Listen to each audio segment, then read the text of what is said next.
Julia couldn't make eye contact. She stared at the hardwood floor between them, at a faint scuff mark she didn't remember earning, at the shadow cast by the kitchen light that cut across Brian's shoes. Her hands hung uselessly at her sides, fingers curled slightly inward as if they were trying to disappear. Brian's words had stripped her of language. Her law degree, earned with honours, nearly a decade of relentless litigation, the accolades, the verdicts, the promotions, the youngest partner in her firm's history, the woman whose name made opposing counsel adjust their posture and double-check their notes. None of it mattered here. None of it had been enough to protect her from a man she'd known for barely more than a week. Brian had seen straight through her.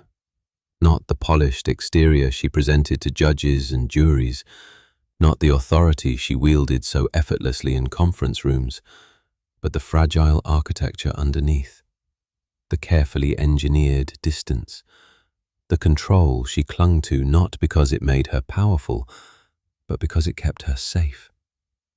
He had made her vulnerable, and there was nothing, absolutely nothing, she could do about it now.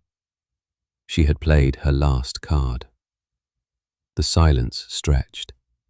Nearly a full minute passed, though it felt longer, as if time itself had slowed to watch what she would do next.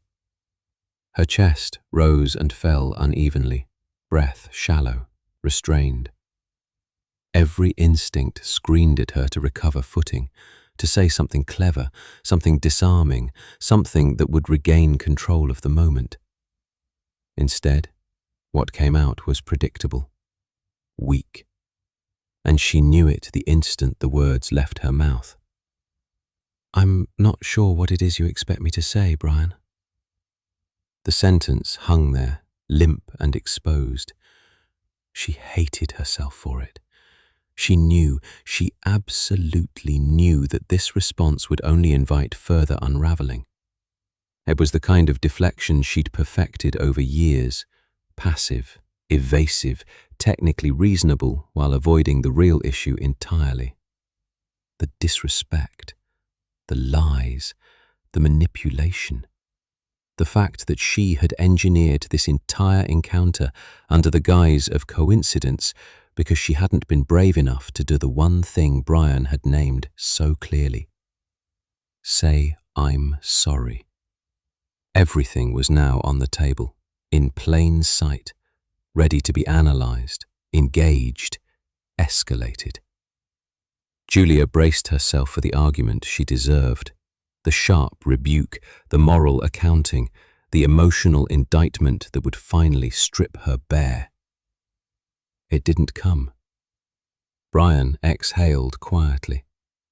Then, in the same steady tone he'd used outside the pizzeria days earlier, he spoke. "Julia," he said, "please look up."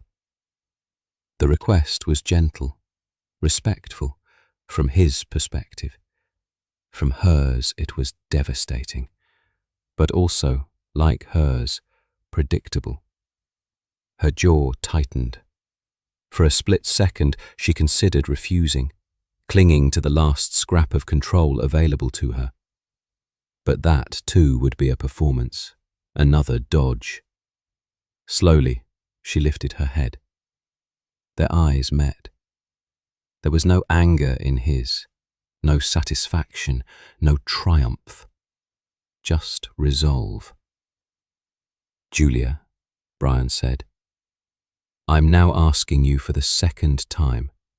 Please discontinue any further business at my place of employment." Her breath caught. "There are hundreds of pizza places in this city," he continued. "Please choose any of them. Just not this one." The words were measured, final, unnegotiable. He didn't raise his voice. He didn't accuse. He didn't linger to ensure the message landed. He simply turned around and walked out. The door closed behind him with a soft, ordinary click. Julia didn't move. She stood there, frozen, staring at the space he had occupied seconds earlier. Her hand was clenched around the $20 bill she had never managed to give him. It was wrinkled now, damp with sweat, the edges soft from being crushed too tightly for too long. He hadn't taken it. The meaning of that settled slowly, inexorably. 2 days, 5 large New York-style pizzas, 1 unpaid pizza tab, and a confession from a man, self-admittedly, she barely knew. That was all it took. After a moment, she wasn't sure how long, Julia walked towards the door and locked it. The sound echoed in the quiet apartment, final and hollow. She picked up the last untouched cheese pizza from the counter, still warm, and placed it what was now the last of her refrigerator space. She shut off the lights and went into her bedroom. And then, finally, when there was no one left to perform for, no argument left to win, no strategy left to deploy, Julia lied down of her bed, got under the covers, and cried. She cried uncontrollably. She cried for the words she hadn't said when they mattered, for the apology she had dressed up as restitution, for the man who had refused her power without cruelty, for the version of herself she could no longer pretend didn't exist. She cried all night long.